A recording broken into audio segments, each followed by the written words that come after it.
Constantino, pound for pound. Little Giant Boxing. Editor of Ring Magazine, Dougie Fischer. What's up, everybody? Dougie, I want to get your thoughts on the huge mega fight, Ryan Garcia versus Tank Davis. It's finally here. Weird way to announce it, right? Yeah. Tank Davis tweets it. Yeah. And then there's like nothing for about an hour. And then over the next 2 to 3 hours, everybody involved, you know, from the PBC to Showtime to Golden Boy and to Zone, they all tweet out, no, this is real. This is official. So I guess we still haven't like received like an official like press release or like a date for the kickoff press conference, but you know, it's April happening. 22nd. I know I didn't mean to, but I ruffled the feathers of Steven Espinosa via Twitter because I said something. Because somebody said, oh, you guys should take Garcia Davis off of the cover of the latest issue, right? Because the story is boxing is broken. Yeah. And the interior, you know, the cover story is about the network divide, about networks getting in the way of big fights happening. So they say, oh, well, this fight was made, so you guys got to take that off the cover. And I'm like, yeah, it was made, but it shouldn't have been that hard. Right. The powers that be shouldn't have to move heaven and earth to make a fight between two lightweight contenders, right? We're not talking about Mike Tyson and Lennox Lewis, right? We're not talking about Manny Pacquiao and Floyd Mayweather. We're talking about two attractions, two really popular undefeated lightweights for sure, but they're lightweight contenders. That's what they are. It's like 25 years ago, this would be boxing after dark, right? You know, and if the ratings are off the charts, and if they put butts in the seats, you know, they sell out an arena. Right, the rematch, that's HBO Championship Boxing, or maybe the rematch goes immediately to pay-per-view, which we saw, right? We saw that with like when Eric Morales fought Marco Antonio Barrera. The first fight is boxing after dark, and it sold well, but between the first fight and the second fight, those guys just kept adding to their legend, kept adding to their legacies. And the rematch, that's in a big arena, right? That's in what was it? It was MGM. Yeah, Grand Garden Arena in Las Vegas. And that was pay-per-view, right? And of course, the rubber match, pay-per-view, right? You know what I'm saying? Like, that's the way it used to be done. You can make money. Everybody can make money while the fighters forge their legacies. What did I miss? Yeah, so, no, but anyways, listen, I'm glad the fight happened. It doesn't mean that boxing doesn't still have its problems, because damn it, like, how long have we been talking about this? Like, when was it when, like, Ryan Garcia said that, oh no, this fight, I've agreed to this fight or whatever, and then it's like, oh no, Tank's got to fight a different Garcia, and then it's like, okay, whatever, it's here now, whatever. I'm glad it's been made. They're the two most popular lightweights.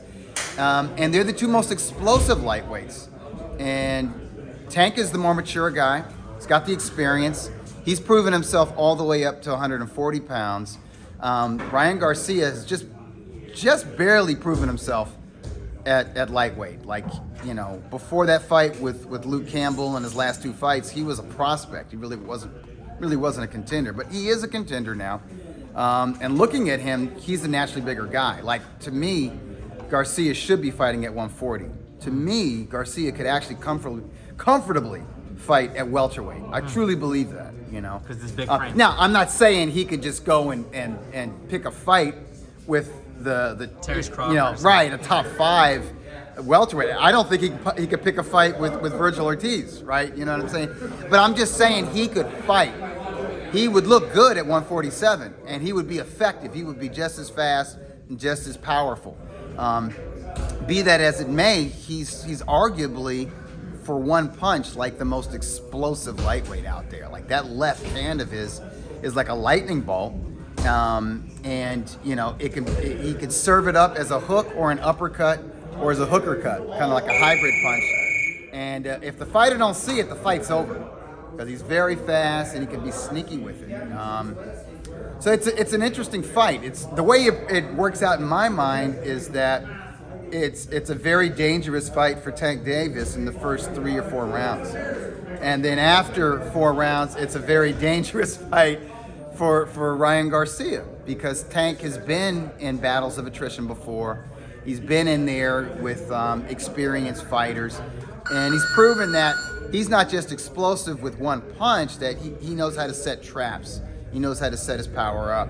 He can move about. He can bide his time when he wants to, or if he feels that he's in there with like a bigger, stronger guy. And I think crafty. Yeah, I think that was the case with Rolly Romero. It's like he could kind of feel it like early on. Yo, this dude is big. He's powerful. He's dangerous. Let me just run the clock out a little bit. Let me just let this guy kind of blow some steam off. Get him complacent. Let him get overconfident, and then make him pay for it. And that's exactly what happened. He kind of set that trap, kind of back to a corner. Boom! That left just right over there. He's waiting for it. So late in the fight, I think that's what Garcia is going to have to be leery of. He's going to have to be careful of. But you know what? He's got a great trainer. He's got a guy who just got inducted into the International Boxing Hall of Fame, and Joe Goosen. This will be his third camp. And I really believe it takes like 1 or 2 camps for a new fighter and trainer matchup to kind of gel, to get used to each other, to kind of develop that chemistry. And I believe Ryan's last 3 fights have been against southpaws. Yeah, and that's good. So he's been working on dealing with that. You know, although I think Tank is more than just a southpaw. Right. It's just like he's smart. You know, he may not always sound like it outside of the ring, but inside of the ring, he was always a prodigy. Like I said, he's the more mature. He's in his late 20s. Garcia is just entering his mid-20s. Tank's got more fights, and he's been on the big stage a little bit longer than Garcia. But Garcia is also used to being under the spotlight, being in front of the camera. He wants this. He's ready for it. He feels he's ready. This is the fight that he asked for. Yeah. So obviously he sees something. He feels something. He feels confident about this fight. He's been saying 2 rounds for the past 2-3 years. So let's. And that may well manifest itself. If Garcia sparked him out in 1 or 2 or 3 rounds, I would be a little bit surprised. I certainly wouldn't be shocked. He likes smaller guys. He likes shorter guys. He likes aggressive fighters. That plays well with his strengths, which is speed, power, timing, that sort of thing. And I think timing is going to be the most important thing in this matchup. And I can't think of a better coach for Garcia to have going into a fight of this magnitude against a fighter as dangerous as Tank than Joe Goosen. Is it safe to say that the fight will definitely end in knockout? Yes, I think so. If it goes the distance, that'll be interesting. That would be. So what are they doing? Because Tank gives away rounds, and if Garcia and he's not scared to give away. Yeah, rounds. if Garcia wants to use his height and his reach, he can do that. He can play it safe on the outside and just work his jab. And if he's doing that, and Tank is waiting for that moment to drop the bomb, Tank could lose a lot of rounds. You know what I'm saying? So I'm going to say this. If it goes the distance, I like Ryan Garcia by close decision.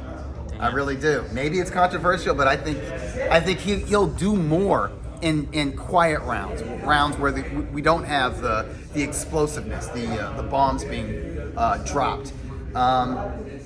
If it's a stoppage late, I favor Tank Davis. Like 7 through 10. Yeah, in fact, I think my official pick's going to be, and it's just based on, no disrespect to Garcia or anybody who loves Ryan Garcia. It's just your prediction. He's a veteran. He's a young veteran. He's experienced. He's battle-tested. I tend to pick the battle-tested fighter. Even over talent, I'll go with the battle-tested fighter. So, unless that fighter's starting to look old, right? But, because sometimes there's a fine line between being battle-tested and battle-worn. But like I said, Davis is in his late 20s. He hasn't been beat up. He's taken his lumps for sure, but he's never been through a war. Yeah, he hasn't been in those kind of like career-shortening wars, right? Like I said, battles of attrition, but he hasn't been used up, right? So I look at him as still in his prime. He's got the experience. He's the mature guy. I go with Tank Davis by late stoppage, but I wouldn't be shocked if Garcia catches him early. And if it goes the distance, I'm thinking Garcia gets it.